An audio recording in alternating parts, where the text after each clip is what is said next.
Good afternoon. You're joining us at the Budapest Global Dialogue. A huge thanks to our hosts, the Hungarian Institute of International Affairs and the Observer Research Foundation. I'm Maggie Spranger, and I'm delighted to be joined by Dr. Laura Marenbrock, the adjunct professor at the Technical University of Munich. Her research explores the intersection of international political economy and digital geopolitics with a focus on how global power shifts are playing out in the areas of big data, artificial intelligence, and evolving models of global governance. Thank you so much for being here. Thank you for having me. This is so fun because we were just on a panel together with the inverted roles. So we've already prepped a little bit in terms of how we're going to think about this. But now that the roles are reversed, I wanted to start with asking you about some framing and some values for the conversation that we're going to have. So how would you characterize the values driving the EU's regulatory strategy? Are they focused on sovereignty, fairness, precaution? And how are these values positioning Europe globally? That's a very good question. So I think that much of what we heard at this dialogue so far has been very focused on sovereignty, right? The idea that you have to take the people of the world as nations of the world, right? Everyone has sort of their opinion, and you need to come together and find a way to navigate that. And I think that that's maybe less the approach from the European Union. The European Union is itself a conglomeration, right? It's got, we heard in our last panel, 28 governance, because you have to count Brussels on its own. So you have to have this conversation already within the EU, and the EU has sort of settled on, in most of their policy realms, on things like fairness, justice, equal opportunity as guiding values in how they do trade, in how they, which is pretty much the only thing they do collectively, but in how they approach security situations and so forth. So I think in the digital realm, sovereignty is going to play less a role, unless you're thinking of sovereignty from the European borders outward. Then it might be more extensive. But for European nations, I don't believe sovereignty is a value that the European Union is going to project. I do think that Europe will be talking about fairness. They'll be talking about equality. They'll be talking about potential. And they're going to have to frame it in the geopolitical terms, because that's the world we live in now. I think that's spot on in terms of how does Europe think about fitting into the world broadly. There's so many geopolitical changes happening right now. We're moving very much from a rules-based order to who knows what comes next, this interregnum period.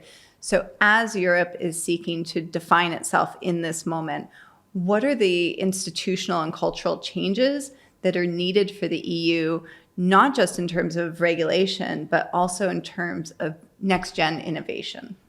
Well, I mean, I think it's going to be a tough transition for the European Union, because they've always been very much a regulatory body, right? In political science literature, we call it a regulatory power or a normative power. First, it was a normative power. Now we call it a regulatory power. Either way, it's still about making rules and common shared understandings as the basis of behaving in the world. And so I think that from the EU's perspective, the first thing they need to do is think about what other things they have to offer, right? What else can you offer in terms of how you engage in tech governance and also how you engage in tech creation and tech development? I think the easy thing to say would be is, well, the US has the financial and innovation side covered. China is very effective in doing things and also pretty darn good at innovation. So the EU is going to have to find some small niche in between. And this is essentially what the European Union said at the AI summit in Paris earlier this year, right? European AI will be different because it will be focused on applications. It will build on Europe's industrial and manufacturing strengths, and it will sort of essentially fill the gaps that are left by giants operating in other fields. Whether the EU can change its regulatory approach to allow that to happen is another question. So if you were advising the incoming EU Commission on the digital agenda, if you had 5 or 10 minutes with them, what would be the key points that you would recommend? Well, I think I would first of all say that they need to make geopolitical considerations a priority rather than sort of a half effect. If you think about it this way, regulation has long been sort of used in the EU as a compensatory mechanism, right? We don't have the digital infrastructure. We don't have the scalable technology. So we've got to do something. And what can we do? Well, we can essentially push back against American and Chinese tech giants by using the Digital Services Act, Digital Markets Act. We can encourage other countries, incentivize, even coerce other countries into replicating our laws so that our interests are already represented in countries around the world. This has been very successful for the European Union so well, right? We've seen Alibaba, we've seen Baidu, we've seen Meta, we've seen Google, all been taken on by EU regulations, and many of them have lost, right? They've had to pay money to the European Union. We've also seen the GDPR, which is essentially the starting point for national regulations of data privacy around the world. So this has been a great boon for the European Union, and one would hope that they thought about the risk when they did it, right? But there's actually no guarantee that they did, right? It could be that this is their geopolitical, I don't know, sort of starting point, right? So if I were advising them, I would say you have to think actively about it. And the thing I would tell them is to think about the innovation complicating effects of regulation, which is not to say that it shouldn't be regulated. It should. But you need to align your strategic goals, in this case, for instance, in empowering SMEs, empowering startups, with your actual regulation. If you think of the AI Act, the exact opposite has happened, right? We saw, like I said, at the Paris AI Summit, it's going to be all about European sort of building on European strengths, startups, SMEs, finding the niches, filling those gaps, using what's already there.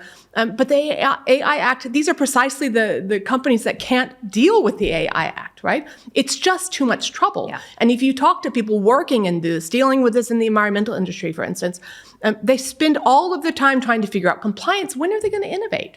Yeah. This is a big problem. So I think that would be my main recommendation, is that you need to think about how to align strategic goals with regulation, because there must be a way to do it. Whether it is, like we talked about in our previous panel, light touch regulation, whether it is sort of essentially deciding where something should be regulated, right? This is an EU level. This is the national level. This is a local level. We're not doing it, right? We'll let the people who are affected by it do it.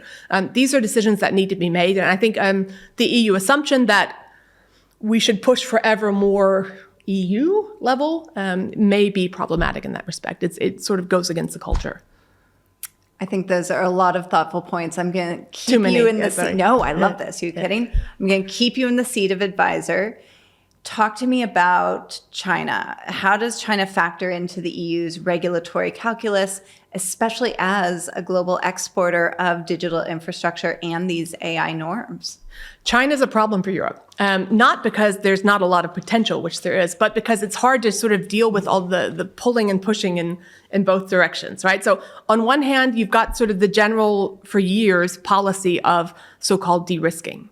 Sort of the guiding thought is we have to sort of find out ways that we can engage with China because we need them, but we can also protect ourselves, right? We build a wall. So there's only so many ways that they can hurt us.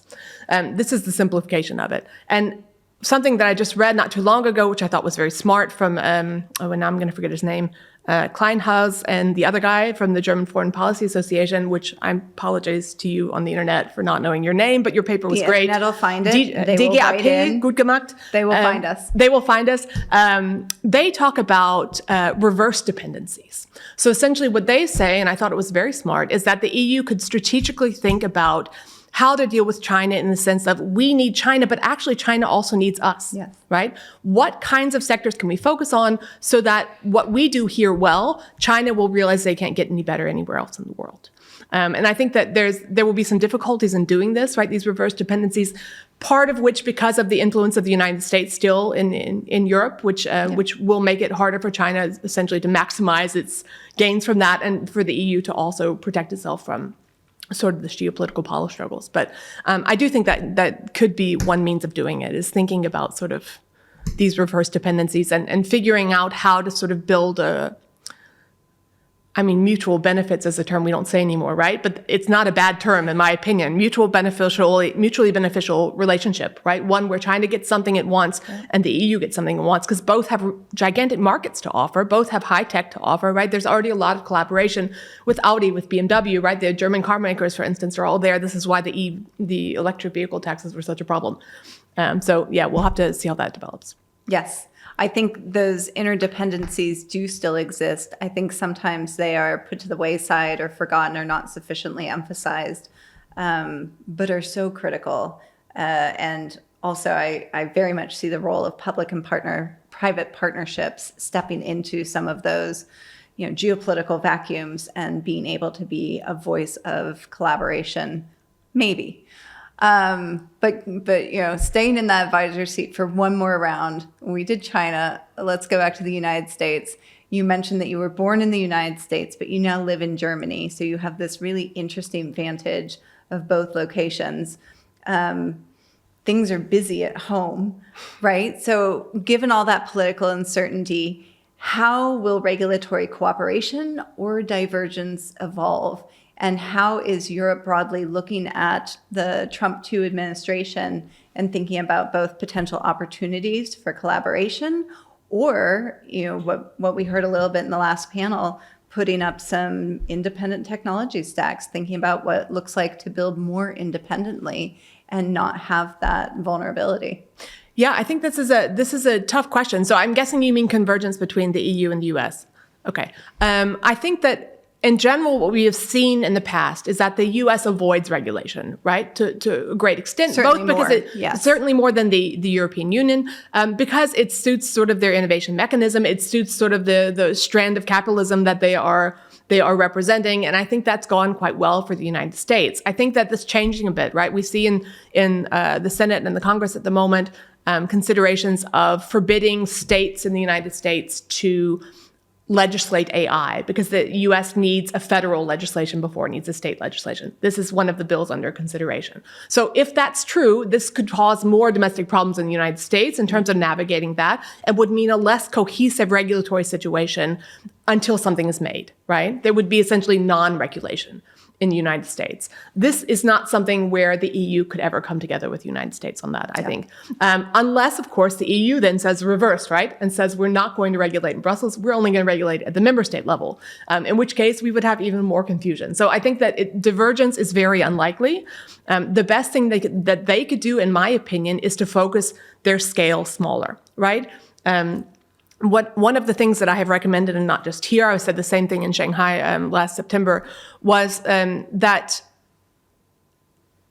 for the EU, it's crucial that the US and the Chinese geopolitical competitive pressures stay out of their relations with the EU, right? The EU wants to make progress. So the EU's role, in my opinion, should be to find a way to navigate these tensions between the US and China, whether it be through regulation, whether it be through focused, specialized partnerships, right? Most importantly, they shouldn't antagonize one another, right? When the US and the EU get together to work on something, it shouldn't be a question of regulatory convergence. It should be finding agreement on this specific issue, right? It shouldn't be a question of alienating China, which it often is, based on liberal Western values. It should be a question of finding mutual benefits, which then lead to further partnerships in the future. I think this is also a fundamental sort of goal of the global dialogue here, but it was my goal before that as well. I think that the aggravation of your discussion partner is never necessarily a good idea when seeking to find convergence on a topic that will help you both. So perhaps that might be my suggestion. I don't think that regulatory convergence is likely. I think the best they can do is to look for places where they can find a deal. And in this respect, one of the things that they can look at is what's happening in the rest of the world. I've got this book coming out next year called Workarounding. It's about what we call tech middle powers. Yes. And these tech middle powers, like South Korea, like UAE, like Israel, like India even, are working around this geopolitical competition by making deals that they can do outside the oversight of the US and China. They're not cutting them out. They're just doing it without them because if they did it with them, there would be obligations, complications, et cetera, et cetera. So this workarounding strategy is one that I think will find more traction both in the European Union, but also around the world as these US-Chinese competition increases. I will hope for that. I think one of my concerns is that the leadership of both nations, as well as the way in which innovation and scale is manifesting, is going to make it almost prohibitively difficult for there to be that optionality. And I think we're already seeing whiffs of it, even in some of those middle powers that you're talking about. right? India, obviously, much more aligned with the United States than it is China for any number of reasons. The UAE has moved away from more Chinese platforms to more American ones. And I can't imagine that makes Beijing happy. And so I'm curious I would love to hear a specific example of what this can look like in practice that would be successful moving toward a realistic path for harmony. Well, I think it's not necessarily the goal of general peace and harmony is not existent. I hate to tell that to the United Nations, but I don't think we'll ever have peace everywhere at the same time. I wish we would. That would be good. But it's not going to happen for most people of the world, and there's extensive costs related to that, right? Yeah. Costs in lives and costs in money and costs in destruction. And this is, I think, bad for all of us. In terms of middle powers, I think the example I would give you, so the example that I've been working on most recently, which is the one I'm going to give you because that's the one I know the most about, is the Digital Nations Platform, which is a platform with 9, I think now 10 countries that get together to talk about advances in digital government. Their members do other things as well, right? For instance, the Digital Nations sponsors platforms to talk about digital government issues in international organizations. They also do things on their own and independently with one another, where they set up strategic partnerships or they set up activities on specific topics where they can then push the envelope in that realm. And sometimes this leads to co-optation by the US or China. And this is, of course, always the risk. And I think also what you were pointing to is that the US and China may not necessarily want to stay out of it, right? If they see something working, they're going to want to be part of that. And I don't know that workarounding necessarily necessitates that they not be, right? It would just be a shift of strategic focus in international relations terms. You would no longer be workarounding, you would be, say, hedging, or you would be bandwagoning. India is the example you used. India is not going to bandwagon with anybody, right? They may be strategically more inclined to follow the United States in specific areas, but India has been for years open to the world, right? India talks to everyone. They negotiate with everyone. This is sort of the theme of their Rasina dialogue every year, is that the doors have to be open because otherwise you won't find a solution. And we've heard that as well from Indian policymakers here. So I do think that it sounds a bit peace and harmony, nice, fairy tales and unicorns, but I don't think it is. I think that the key to it is focusing on a narrow scope, making sure that everyone has the political flexibilities they need to get in and get out, and making sure that our actual tangible goals are achieved. That, I think, is the most crucial part. Something has to be achieved, because we heard a bit this morning about the BRICS, and that the BRICS, in the panel this morning, they said the BRICS' main achievement in the next 5 years will be staying true to their principles and making sure that their way of discussing is the way of discussing regardless of what changes around it. I think that's all well and good, but it doesn't solve any of the problems in the world, right? You have to have some way to have successful sort of accomplishments, and this is important, I think. I love the way in which your framework uses an outcome as a driving force around behavior and adoption. I think that is the way of the world. And having lived in the world for some time, I have no expectations for everyone behaving. And that said, this is a conversation that makes me feel a little bit more hopeful than I did when we started. Oh, good. Laura, thank you so much for joining. Thank you for viewing, and we look forward to continuing the conversations here. Thanks so much.